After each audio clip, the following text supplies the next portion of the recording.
नमस्कार दोस्तों, जैसा कि आप सभी जान रहे हैं कि आजकल मैं आपको जो है नई शिक्षा नीति यानी कि नेशनल एजुकेशन पॉलिसी के बारे में जानकारी दे रहा हूं।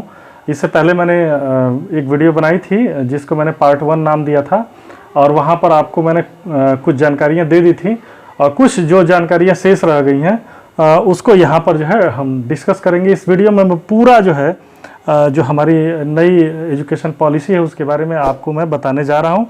जो चीज़ें उधर मैं बता चुका हूं उसको भी मैं थोड़ा सा रिकेप कर देता हूं, यहाँ पर आपको अवगत करा देता हूं। जैसा कि मैंने वहां पर आपको बताया था कि मैं केवल उस वीडियो में 5 ईयर और 3 ईयर के बारे में यानी कि 5+3 के बारे में मैंने वहां पर समझाया था। तो यहाँ पर फिर से मैं एक बार पुनः जो है सब कुछ आपको बता दे रहा हूँ कि जो हमारी न्यू एजुकेशन पॉलिसी 2020 है उसको समझने के लिए ये ग्राफ मैंने बनाया हुआ और इससे हम लोग बहुत आसानी से पूरा जो चेंज हुआ है उस पूरे चेंज को जो है समझ जाएंगे। पूरी एजुकेशन पॉलिसी को अगर देखा जाए तो पहले जो हमारा हुआ करता था 10+2, उसमें जो परिवर्तन हुआ पहले उसको हम समझेंगे, उसके बाद जो है हायर एजुकेशन के बारे में जानेंगे। तो आइए हम लोग समझते हैं कि जो पहले हम लोग जिसको 10+2 कहा करते थे उसमें क्या क्या परिवर्तन हुआ है। 10+2 का मतलब 10 और 2 12 वर्ष की जो शिक्षा थी उसमें क्या क्या परिवर्तन हम लोग समझते हैं। प्री प्राइमरी के बारे में मैं आपको डिटेल में वहाँ पर बता चुका हूँ कि बच्चे का जो है कक्षा 3 जब वो 3 वर्ष का हो जाएगा तो उसका जो है आंगनवाड़ी में एडमिशन होगा। आंगनवाड़ी वाले जो है कैसे उस बच्चे को जो है अपने यहाँ 5 साल रखेंगे, नर्सरी फिर LKG UKG फिर 1 और 2 5 साल उनके यहाँ रहेगा। उसके बाद 3 साल प्राइमरी स्कूल में आएगा जहाँ पर कक्षा 3, कक्षा 4 और कक्षा 5 की उसकी एजुकेशन होगी। इतनी जानकारी मैं आपको जो है उस वीडियो में पार्ट 1 में मैं अवगत करा चुका हूं।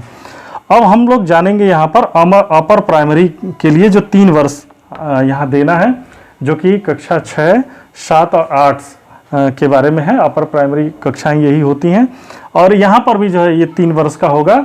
लेकिन यहाँ पर जो चेंजेज हुए हैं, जो बदलाव हुए हैं उसको आपको समझना है। 3 वर्ष जब ये बच्चा रहेगा यहाँ पर तो यहाँ पर जो है उसको क्राफ्ट और कला या स्वरोजगार से संबंधित कुछ जो है कुटीर उद्योग से संबंधित जो है जानकारियां भी यहाँ से दी जाएंगी। यानी कि बच्चे के अंदर जो है स्किल डेवलपमेंट की बात यहाँ पर की जाएगी और उसको जो है 3 वर्ष जो ये बच्चा अपर प्राइमरी में होगा यहाँ पर वो सीखेगा, जानेगा।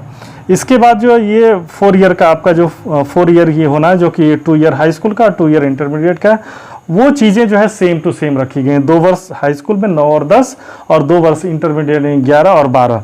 लेकिन यहाँ पर बहुत ज़्यादा आमूलचूल परिवर्तन हुआ। उस परिवर्तनों को हमें समझने की ज़रूरत है। वो परिवर्तन ये है कि जब यहाँ पर बच्चे आते थे तो यहाँ पर उनको इंटरमीडिएट में आते थे तो उनको स्ट्रीम जो है सेलेक्ट करना पड़ता था कि वो आर्ट स्ट्रीम से पढ़ेंगे कि बायो स्ट्रीम से पढ़ेंगे कि मैथ स्ट्रीम से पढ़ेंगे कि जो है कॉमर्स से पढ़ेंगे। तो ये सारी चीज़ें जो है, ये वाली सारी चीज़ें जो है समाप्त कर दी गई हैं। यहाँ पर स्ट्रीम की कोई व्यवस्था नहीं है। अब यहाँ पर विषयों का जो है चुनाव किया जाना है। हो सकता है कि बच्चे के पास जो है, अगर बच्चे का इंटरेस्ट है तो वो बायो भी पढ़ सकता है, मैथ भी पढ़ सकता है और अकाउंटेंसी भी पढ़ सकता है। ये तीनों का कॉम्बिनेशन सब्जेक्ट वो ले सकता है। यानी कहने का तात्पर्य ये है कि जो नई एजुकेशन पॉलिसी है वहाँ पर जो स्ट्रीम था, आर्ट स्ट्रीम, बायो स्ट्रीम और जो है मैथ स्ट्रीम और कॉमर्स स्ट्रीम, इसको जो है समाप्त कर दिया गया है। यहाँ पर जो है विषय का बच्चे चुनाव कर सकते हैं, अपने इंटरेस्ट के हिसाब से चुनाव कर सकते हैं और चुनाव करते हुए बच्चे उन विषयों को लेकर के पढ़ सकते हैं। ये जो भेदभाव हुआ करता था कि वो बच्चे जो है आर्ट वाले हैं कमज़ोर हैं, ये बायो वाले हैं थोड़ा उनसे सुपीरियर हैं, मैथ्स वाले हैं ये बहुत ज़्यादा सुपीरियर हैं और ये कॉमर्स वाले हैं ये थोड़ा सा जो है मैथ वालों से इन्फीरियर है, इस तरह की मतलब जो है स्टूडेंट्स में भी और अभिभावकों में भी ये बातें जो है आ गई थी इन्फीरियरिटी या सुपीरियरिटी की, कि हमारा बच्चा जो अच्छा पढ़ रहा है, उनका बच्चा जो है आर्ट से पढ़ रहा है। इस तरह की जो बातें थी वो यहाँ पर समाप्त हो जाएंगी। हो सकता है कि बच्चा मैथ भी पढ़ ले और आर्ट का भी पढ़ ले, हो सकता है कि कॉमर्स भी पढ़ ले और म्यूजिक भी पढ़ ले, ऐसा हो सकता है। तो ये बच्चे के इंटरेस्ट के ऊपर डिपेंड करता है। तो आप देख पा रहे होंगे कि इधर जो 5+3+3+4 है इसमें काफ़ी ज़्यादा आपको परिवर्तन देखने को मिल रहा है और यही परिवर्तन इस राष्ट्रीय शिक्षा नीति को जो है बहुउपयोगी बना रहे हैं। तो इस तरह से आपने जान लिया कि हमारे यहाँ जो न्यू एजुकेशन पॉलिसी उसमें 12+2 की जगह पर अब जो है 5+3+3+4 स्ट्रीम आ गया है, जिसमें 5 वर्ष प्री प्राइमरी कक्षाएं होंगी बच्चे की, फिर उसके बाद 3 वर्ष उसका प्राइमरी होगा जिसमें कक्षा 3, 4, 5 होगा, फिर उसका 3 वर्ष अपर प्राइमरी होगा जिसमें 6, 7, 8 होगा, और फिर 4 ईयर का 2 ईयर हाई स्कूल का, 2 ईयर इंटरमीडिएट का। यहाँ पर विषय का कोई बंधन नहीं होगा, बच्चे अपनी पसंद के विषय को चुनेंगे और चुन करके अध्ययन करेंगे और आगे बढ़ेंगे। अब हम लोग चलते हैं थोड़ा सा ग्रेजुएशन की तरफ।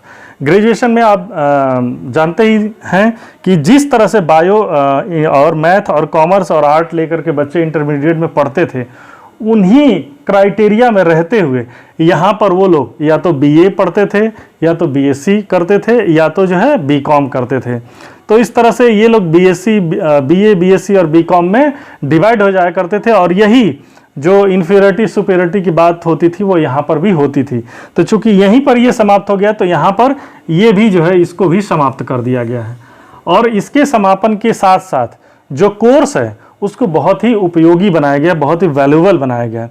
वो ये है कि कोई भी विषय लेकर के बच्चा अगर 1 साल पढ़ता है, जैसे वो ग्रेजुएशन में एडमिशन लेता है, एडमिशन लेने के बाद वो पढ़ता है और 1 साल के बाद उसकी ऐसी स्थितियां नहीं बनती हैं, वो सोचता है कि अब तो लग रहा है कि मैं पढ़ नहीं पाऊंगा, उसकी पारिवारिक स्थितियां कुछ बदल जाती हैं और वो वहीं पर पढ़ाई छोड़ देता है, तो उसका ग्रेजुएशन बेकार नहीं होता। जबकि यहाँ पर बीए में एडमिशन लिए फर्स्ट ईयर में, और फर्स्ट ईयर के बाद सेकेंड ईयर थर्ड ईयर नहीं किए, तो उस बीए का कोई मतलब नहीं रह जाता था। सेकेंड ईयर भी कर लिए, थर्ड ईयर में एग्जाम केवल नहीं दिए, तो उसका कोई मतलब नहीं रह जाता था। इसी प्रकार बीएससी और बीकॉम में भी ऐसा ही होता था, लेकिन यहाँ पर ऐसा नहीं है। आपने 1 साल गंवाया और 1 साल आपने पढ़ा, तो आपको उसका क्रेडिट मिलता है। इसको क्रेडिट फॉरवर्ड सिस्टम भी कहा जा रहा है। यहाँ पर 1 साल अगर बच्चा करता है तो उसको जो उसको सर्टिफिकेट मिलेगा, जो उसका प्रमाण पत्र मिलेगा, जो उसका मार्कशीट होगा, वो सर्टिफिकेट का होगा। यानी उसको सर्टिफिकेट दिया जाएगा। 1 साल का कोर्स करता है, कोई भी विषय, चाहे वो मैथ हो, चाहे वो बायो हो, चाहे वो कॉमर्स का हो, चाहे वो हिंदी हो, आर्ट का कोई स्ट्रीम का विषय हो, कोई भी विषय हो, चाहे म्यूजिक हो, संगीत हो, कोई भी विषय हो, संस्कृत हो, तो 1 साल वो अगर करता है तो सर्टिफिकेट उसको जो है मिल जाएगा। इसी प्रकार वो अगले साल भी कंटिन्यू करता है, 2 वर्ष अगर वो पढ़ता है, तो 2 वर्ष पढ़ने के बाद उसको जो है ये जो डिग्री मिलेगी वो डिप्लोमा की मिलेगी, यानी डिप्लोमा उसका जो है वो माना जाएगा। और अगर कंटिन्यू रखते हुए उसने तीसरे वर्ष भी जो है हासिल कर लिया, तीसरे वर्ष की भी पढ़ाई उसने पूरी कर ली, तो तब जाकर के उसको 3 ईयर की डिग्री उसको जो है डिग्री से नवाजा जाएगा, यानी डिग्री उसको प्रोवाइड कराई जाएगी। तो यहाँ पर जो वहाँ पर भी 3 वर्ष का होता था, यहाँ पर भी 3 वर्ष आपको दिख रहा है, 3 ईयर पे डिग्री मिल रही है। वहाँ पर भी 3 ईयर के बाद डिग्री मिलती थी। लेकिन अगर किसी ने फर्स्ट ईयर करके छोड़ दिया तो कोई मतलब नहीं, सेकेंड ईयर करके छोड़ दिया तो कोई मतलब नहीं, लेकिन यहाँ पर ये मतलब बनता है। मान लीजिए उसने फर्स्ट ईयर करके छोड़ दिया, सेकेंड ईयर करके छोड़ दिया, और कुछ वर्षों तक वो किसी अन्य काम में लग गया या कोई और धंधे में लग गया, और फिर से उसके अंदर पढ़ने की उत्कंठा जागी, वो पढ़ना चाहता है, तो उसने 1 ईयर का सर्टिफिकेट कोर्स किया हो तो डिप्लोमा में एडमिशन ले सकता है। फिर उसके आगे भी वो बढ़ना चाहता है तो फिर वो 3rd ईयर में एडमिशन लेकर के डिग्री कोर्स कर सकता है। और जिसको अगर पढ़ाई में ही आगे जाना है, अगर यहाँ पर करके इन सर्टिफिकेट्स का, डिप्लोमा का उपयोग करके वो रोजगार उसका जो है बन सकता है, रोजगार सृजन के द्वारा वो रोजगार में जा सकता है, कोई रोजगार पा सकता है। इसका भी महत्व मतलब बढ़ जा रहा है। ऐसा नहीं है कि 3 ईयर का कोर्स करेंगे तभी आपको नौकरी मिलेगी, लेकिन जो 3 ईयर के कोर्स करेंगे वो लोग ही जो है ग्रेजुएट लेवल की जितनी परीक्षाएं होती हैं और जिससे चयनित होकर के जो विभिन्न पदों पर जो जाते हैं, आईएएस हैं, पीसीएस हैं, जो अन्य ग्रेजुएट लेवल की परीक्षाएं हैं, वो इन 3 ईयर को करने के बाद ही उसके लिए एलिजिबल होंगे। फर्स्ट ईयर का और सेकेंड ईयर का करके एलिजिबल नहीं होंगे। लेकिन ये भी नहीं माना जाएगा कि उनकी पढ़ाई का कोई महत्व नहीं है, महत्व तो है। फर्स्ट ईयर का सर्टिफिकेट कोर्स करके कुछ जो है कर सकते हैं, सेकेंड ईयर का डिप्लोमा कोर्स करके अपना कोई रोजगार किसी प्राइवेट कंपनीज में जा सकते हैं या किसी अन्य काम में वो जा सकते हैं, और 3rd ईयर करके तो ग्रेजुएशन उनको हो ही जाएगा। लेकिन केवल जिसको जो है केवल एम ये है कि हम 3rd ईयर करके डिग्री कोर्स करके या फिर हम कंपटीशन में जाएंगे, तो उनके लिए पढ़ाई यहीं पर पूरी हो जाती है। लेकिन अगर जो है उसको आगे भी अपनी शिक्षा को जारी रखना है, उसको उच्च शिक्षा में जाना है, उसको रिसर्च करना है, तो तब जाकर के उसको ये जो कोर्स है 1 साल और बढ़ा दिया गया है, इसीलिए ग्रेजुएशन अब जो है 4 ईयर का माना जा रहा है। ये जो पूरा आपका जो ग्रेजुएशन है ये 4 ईयर का आपका जो है माना जाएगा, ये 4 वर्ष का माना जाएगा। और अगर इसको कंप्लीट करते हैं, 4 ईयर कंप्लीट करते हैं, तो रिसर्च के लिए ये लोग रिसर्च पर्पज से ये पढ़ाई करेंगे, आगे जो है ये रिसर्च कर सकते हैं। तो इस तरह से जो है ये आप देख पा रहे होंगे कि 4 ईयर का आपका ग्रेजुएशन हो गया। उसके बाद हम आते हैं पोस्ट ग्रेजुएशन की तरफ। तो पोस्ट ग्रेजुएशन का जो यहाँ पर पहले वाला जो सिस्टम था, MA, MSc, MCOM, इन्हीं ग्रेजुएशन में जो विषय हुआ करते थे, BA, BSc, BCom, उसके आधार पर हम लोग MA, MSc, MCOM किया करते थे। तो वो तो चीज़ें सारी ख़त्म हो चुकी हैं, विषय का जो है वो समाप्त हो चुका है। किसी भी विषय को लेकर के पोस्ट ग्रेजुएशन कर सकते हैं। वो कैसे करेंगे? अगर जिसने 4 ईयर का ग्रेजुएशन कोर्स किया है तो उसका पोस्ट ग्रेजुएशन केवल 1 ईयर में ही कंप्लीट हो जाएगा, यानी कि 1 साल में ही वो क्या कर लेगा, अपना पोस्ट ग्रेजुएशन जो हो वो पूरा कर लेगा। लेकिन अगर जिसने 3 ईयर का डिग्री कोर्स किया हुआ है और वो PG करना चाहता है तो उसको जो है 2 ईयर का जो है आपका जो है ये करना पड़ेगा। 2 ईयर का जो है ये आपका पोस्ट ग्रेजुएशन का कोर्स करना पड़ेगा। जिस विषय से उसने 3 ईयर की डिग्री ली हुई है उसी से जो है आपको 2 ईयर का पोस्ट ग्रेजुएशन का कोर्स भी करना पड़ेगा। तो यानी कि आप देख पा रहे होंगे कि जिसने 3 साल का जो है डिग्री कोर्स किया और 2 साल ये मिला करके उसके भी 5 साल हो रहे हैं, और जिसने 4 साल का किया उसका 1 साल का मास्टर डिग्री मिला करके उसको भी 5 ही साल उसके भी 5 ही साल हो रहे हैं। यानी कि 5 साल में आपका 3 + 2 यानी कि 5 ईयर का जो है आपका ये ग्रेजुएशन और पोस्ट ग्रेजुएशन पहले ही जैसा है, इसमें कोई अंतर नहीं है। लेकिन बस अंतर यही है कि आप देख पा रहे होंगे यहाँ पर जो है 3 ईयर का करने के बाद 2 ईयर का मास्टर कोर्स करना पड़ रहा है। लेकिन अगर 4 ईयर का ग्रेजुएशन कर रखे हैं तो 1 ईयर का उनको जो है PG करना है।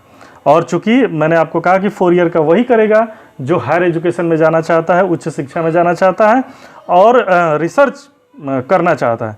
तो रिसर्च के लिए भी जो व्यवस्था बनाई गई, नई व्यवस्था आप देख पा रहे होंगे यहाँ, पहले रिसर्च के लिए MPhil करना पड़ता था, उसके बाद जो है PhD करनी पड़ती थी। 4 ईयर के लिए ये टाइम बाउंड होता था कि 4 ईयर में ये कार्य करना होता था। तो अब यहाँ पर जो है न्यू जो पॉलिसी है उसमें MPhil को समाप्त कर दी गया। MPhil का कोई मतलब नहीं रखा गया। जिसने ये 4 ईयर का और 1 ईयर का पोस्ट ग्रेजुएशन कोर्स किया हुआ है या 3 ईयर के डिग्री और 2 ईयर का पोस्ट ग्रेजुएशन कोर्स किया हुआ है, वो सीधे 4 ईयर के PhD कोर्स में जो है एडमिशन लेकर के PhD कर सकता है। तो इस तरह से ये जो नई व्यवस्था है, ये नई व्यवस्था देखने में काफ़ी अच्छी लग रही है। और यही कारण है कि आप देख पा रहे होंगे आज जो है मानव केंद्रीय जो है शिक्षा मंत्री श्री रमेश पोखरियाल निशंक ने ये कहा है कि ये जो नई शिक्षा नीति है ये भारत की तस्वीर को बदलने वाली है। और वो उन्होंने ये कहा कि 10 देशों के शिक्षा मंत्री जो है उनके संपर्क में हैं और वो लोग अपने देश में इसको अडॉप्ट करना चाहते हैं।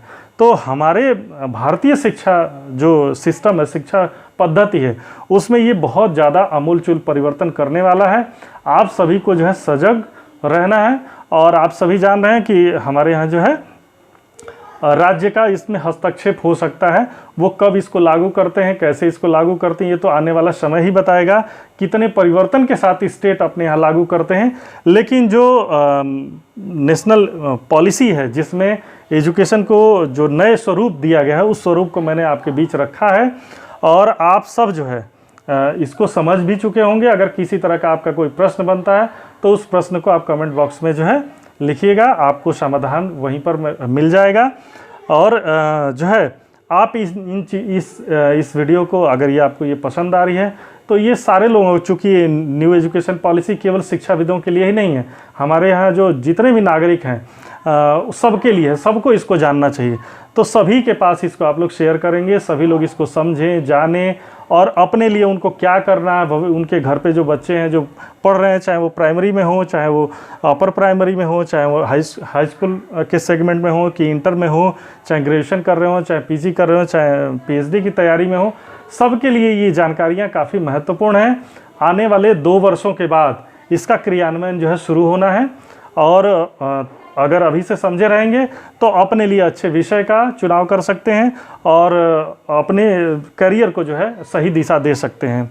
यहाँ पर ये भी कहा जा रहा है कि हायर एजुकेशन में जो है एडमिशन परसेंटेज जो है बढ़ाए जाने की बात की जा रही है। अभी तक ये माना जा रहा है कि लगभग 26% ही जो है एडमिशन जो है होते हैं, सारे लोग इधर उधर जो है चले जाते हैं। इसको 50% बढ़ाने की बात कही जा रही है।